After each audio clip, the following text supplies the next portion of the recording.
Hello everyone, welcome to my channel Mom's World. Today we are going to talk about post C-section care. अगर आपका C section हुआ है तो आपको किन बातों का ध्यान देना चाहिए, आज हम उस पर बातें करेंगे।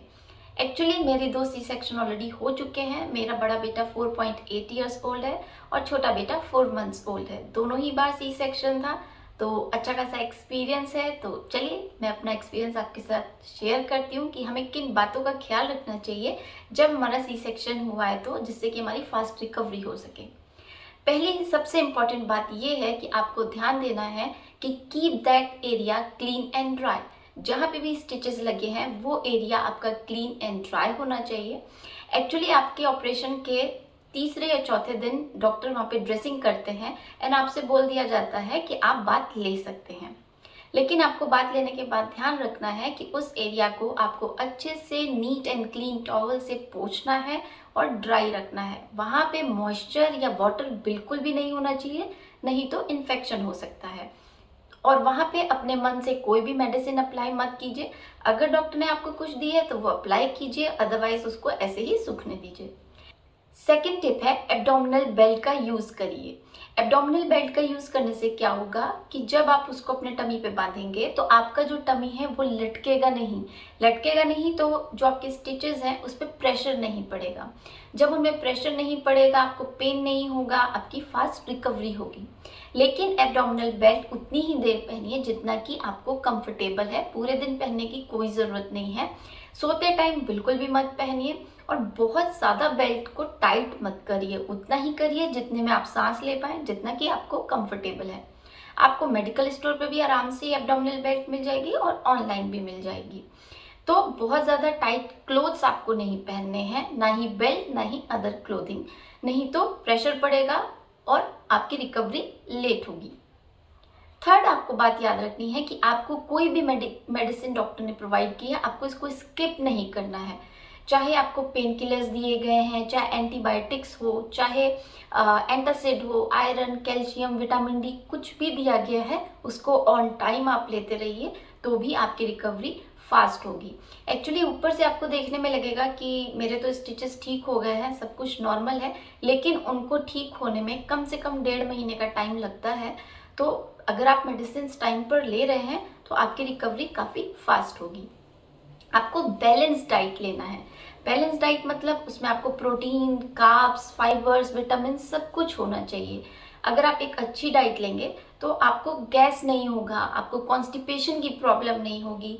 कॉन्स्टिपेशन ना हो तो बहुत अच्छा है, क्योंकि अगर कॉन्स्टिपेशन होगा आप बार बार वॉशरूम जाएंगे, आप प्रेशर लगाएंगे। अगर आप प्रेशर लगाते हैं तो आपके स्टिचेस पे भी प्रेशर पड़ता है, आपको पेन भी होगा और आपकी रिकवरी लेट होगी।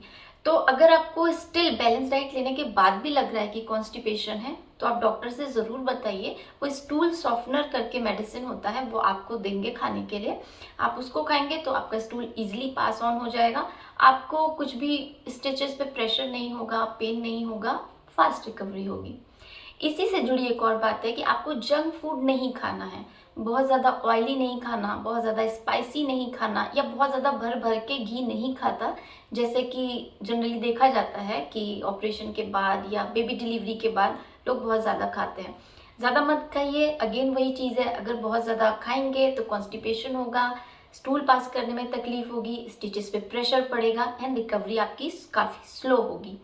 तो अवॉइड करिए जंक फूड खाना, बैलेंस डाइट लीजिए और पानी का इंटेक अच्छा खासा करिए। कम से कम 3 लीटर वाटर आप दिन में पी लीजिए, इससे भी आपका पेट साफ रहेगा, आपको प्रॉब्लम नहीं होगी।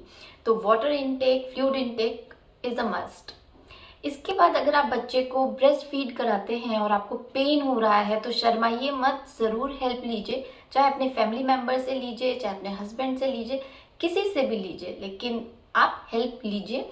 क्योंकि अगर पेन होगा, फिर से वही बात है कि स्टिचेस पे प्रेशर आएगा, आपको पेन होगा, देर से रिकवरी होगी। अगर आपको पेन होता है बच्चे को उठाते टाइम तो किसी की हेल्प लीजिए, पेन नहीं होगा एंड आपकी रिकवरी काफ़ी फास्ट होगी। आपको एक्टिव रहना बहुत ज़्यादा ज़रूरी है। ऐसा नहीं है कि मेरा तो ऑपरेशन हो गया है या मैंने बेबी डिलीवर किया है तो मैं कुछ काम नहीं कर सकती, नहीं। आप एक्टिव रहिए। एटलीस्ट आप वॉकिंग कर सकते हैं या नॉर्मली जो हाउस होल्ड वर्क्स होते हैं उनको करना स्टार्ट कर दीजिए जब भी आप थोड़ा बहुत ठीक महसूस करते हैं, क्योंकि आप जब जितना एक्टिव होंगे उतना जल्दी आपकी रिकवरी होगी। Know heavy lifting and exercise, आपको बहुत ज़्यादा कुछ हैवी चीज़ें नहीं उठानी है, इस बात का ख्याल रखना है, या बहुत ज़्यादा कोई हैवी एक्सरसाइज नहीं करनी है एटलीस्ट फॉर 3 मंथ्स। अगर आप उससे पहले करना चाहते हैं तो please talk to a doctor, उसके बाद ही कुछ स्टार्ट करिए, अपने मन से कुछ स्टार्ट मत करिए, प्रॉब्लम हो सकती है।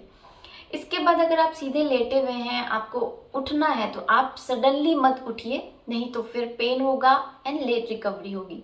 आपको अगर उठना है तो आप थोड़ा सा साइड में पहले बेंड हो जाइए, एक करवट ले लीजिए, सॉरी, इसके बाद आप उठिए, तो आपको स्टिचेस में पेन भी नहीं होगा, आपकी रिकवरी भी जल्दी होगी। या कोई भी काम आप झुक के मत करिए, उसमें भी स्टिचेस पे प्रेशर पड़ सकता है, तो अवॉइड करिए ये सब चीज़ें। और आपको एक प्रॉपर रेस्ट लेना बहुत ही ज़रूरी है, क्योंकि आप जितना जल्दी रेस्ट लेंगे, जितना ज़्यादा रेस्ट लेंगे, उतना ज़्यादा आपकी क्विक रिकवरी होगी। लेकिन कोशिश करिए कि बच्चे को आप ब्रेस्ट फीड ज़रूर कराएं, क्योंकि बच्चे के लिए वो ब्रेस्ट फीड जो है वो अमृत के समान है। ब्रेस्ट मिल्क उसे ज़रूर दीजिए, उसमें सारे न्यूट्रिएंट्स हैं जो उसको चाहिए उसकी ग्रोथ और डेवलपमेंट के लिए, तो ब्रेस्ट फीड ज़रूर कराइए। अगर किसी कारण से, किसी भी रीज़न की वजह से आपको नहीं आ रहा है ब्रेस्ट मिल्क, तो आप फॉर्मूला मिल्क को चूज़ कर सकते हैं, लेकिन बच्चे को टाइम टाइम पे फीड कराते रहिए।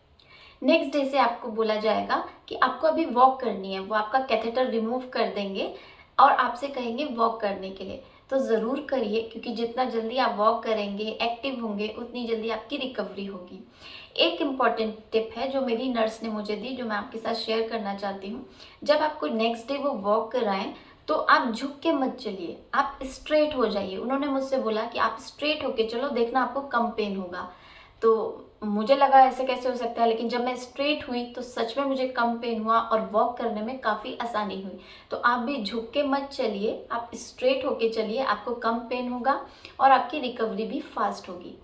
तो ये कुछ बातें थी जो मैंने फॉलो की अपनी फास्ट रिकवरी के लिए। अगर आपको वीडियो अच्छा लगा है तो please like, share and subscribe to my channel. Thanks for watching.